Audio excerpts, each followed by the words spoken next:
He is a world-renowned medium who also happens to be a New York Times best-selling author. The latest book, Growing Up in Heaven, addresses the eternal connection between parents and their children. And today, we are honored, I am honored to have James von Praagh with us in studio. And he is going to give us his insight into this subject that is unknown to a lot of us. How are you? I'm good. Thank you for having me. I appreciate it. I'm so excited. If you're the only person I get to interview for the rest of the year, wow. I'm set. Thank you. That's very sweet. So happy to have you here. Thank you. You know, there's a lot of people that don't believe. So let's just sort of... That's sad, huh? Yeah. Sad. I mean, let's just start off with that. What do you say to people like that? I just say that, you know, grow up. Okay. I mean, you know, we all have this sense of intuition. We've all had that feeling of, I know something's going to happen, or I think of someone, the phone rings, it's that person I've been thinking of.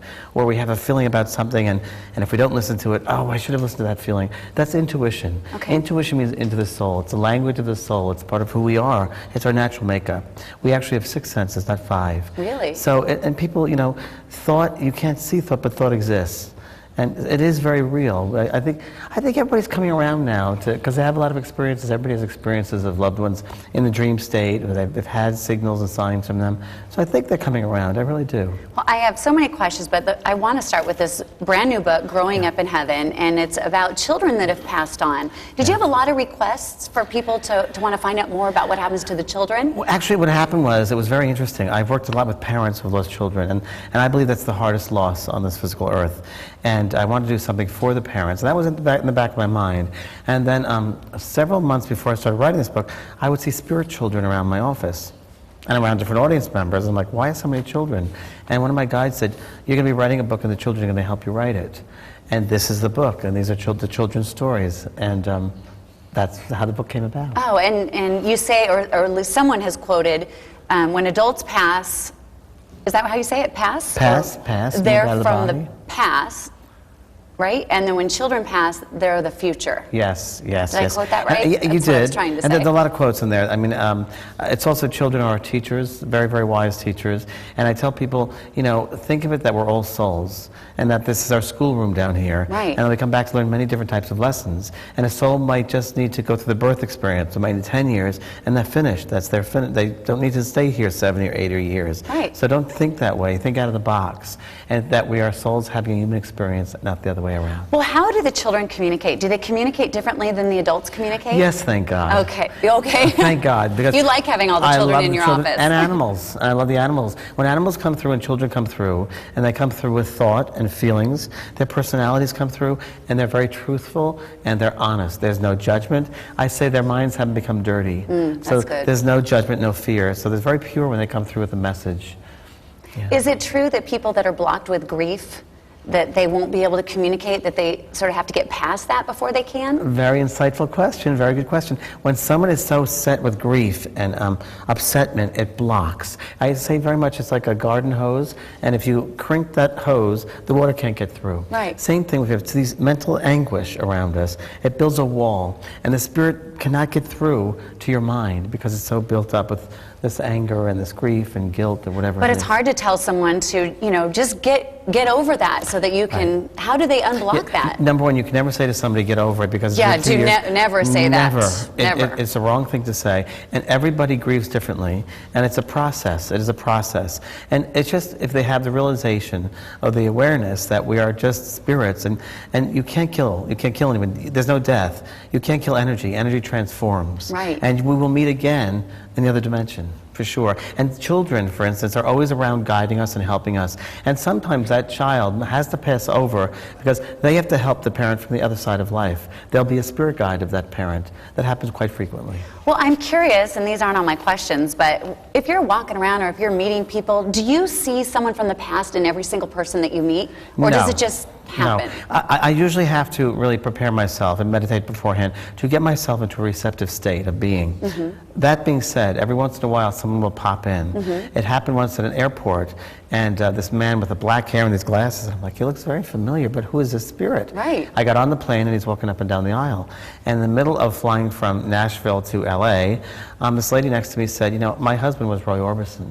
And I'm thinking, that's who it is. It was Roy Orbison. And I didn't tell her because I didn't want to freak her out that I'm seeing her husband walking up and down that aisle. But, wow. Yeah. Well, like, you're here. Like, has anything happened while you've been here? I don't want to put you on the spot because I don't know how you work. Yeah, you yeah, said yeah. there was no wrong well, questions. I mean, you know, I don't know if you want me to read some members of your audience or they want to ask questions, we can do that. Right. Have you seen anyone with me? I mean, never had this opportunity. I haven't. No, I haven't. Good to know. Does anyone in the audience have a question? Is there somebody with a mother's ring, having your mother's ring with you? Was someone wearing their mother's ring? You have it, yeah? You have your mother's ring. I know that she's here, and I know that you have her ring, or she's making me feel very, very strong that you have a ring. And I know that also either someone recently just had a blood test done, or they're talking about getting a blood test. Okay? And was she in hospital when she passed away, or a hospice? Oh, I'm sorry. This is my grandmother's ring, but she was in the hospital. She was in the hospital, so Yes. it's this lady. Okay. And who just had a blood test done or do something with the blood or worried about their blood? Probably my father. Okay, so would you find that if you don't know that? Okay. Because she's giving me this information. And I also feel there's going to be going to some kind of a specialist Okay. who's coming up. I need to tell you that. Okay. And I do feel with this lady when she comes through that she had trouble with walking at one point.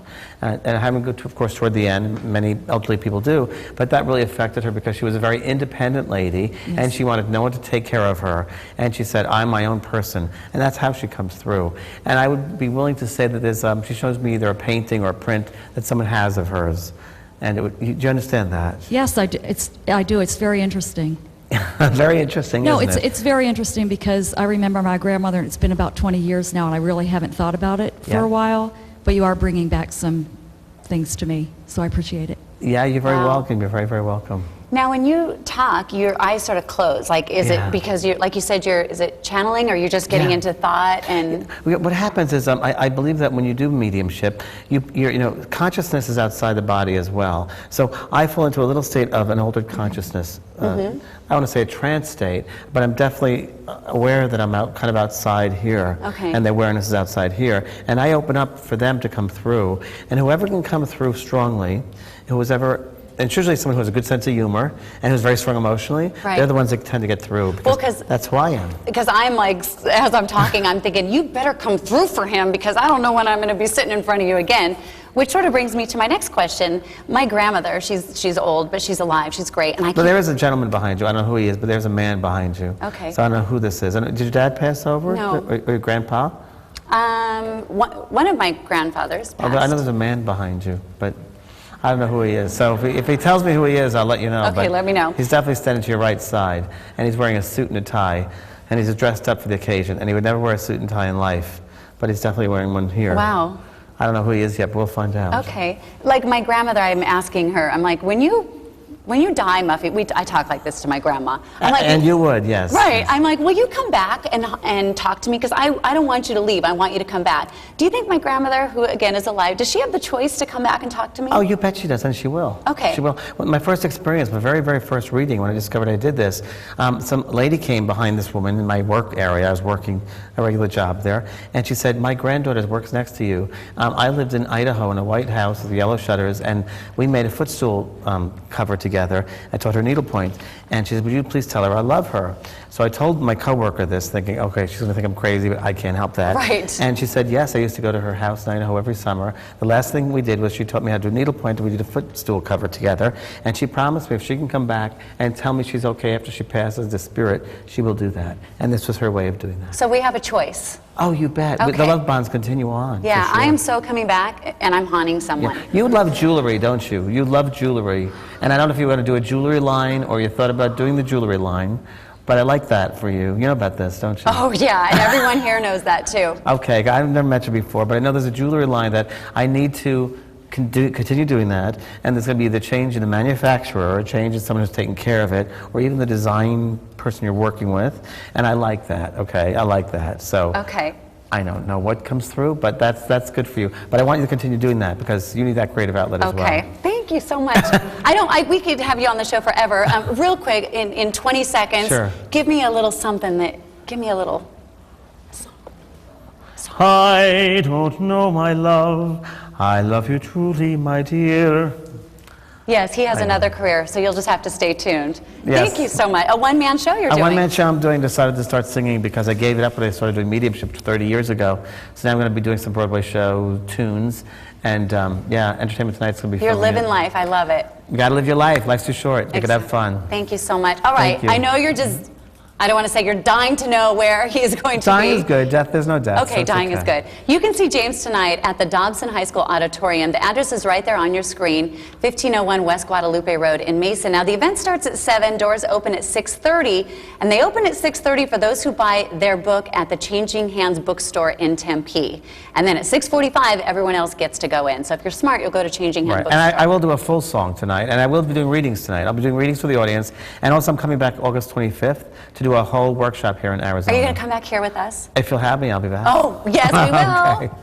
Great. All right, thank you so much. Thank It you, was so sweetheart. great to meet Thank you. And Stephanie, I think I'm sending it to you. We'll be back. Well, now you can say that you've met him. She's been so excited for your arrival, James. I have to let you know this. So, of course, you probably already knew that, though. Yes, I did that. All right.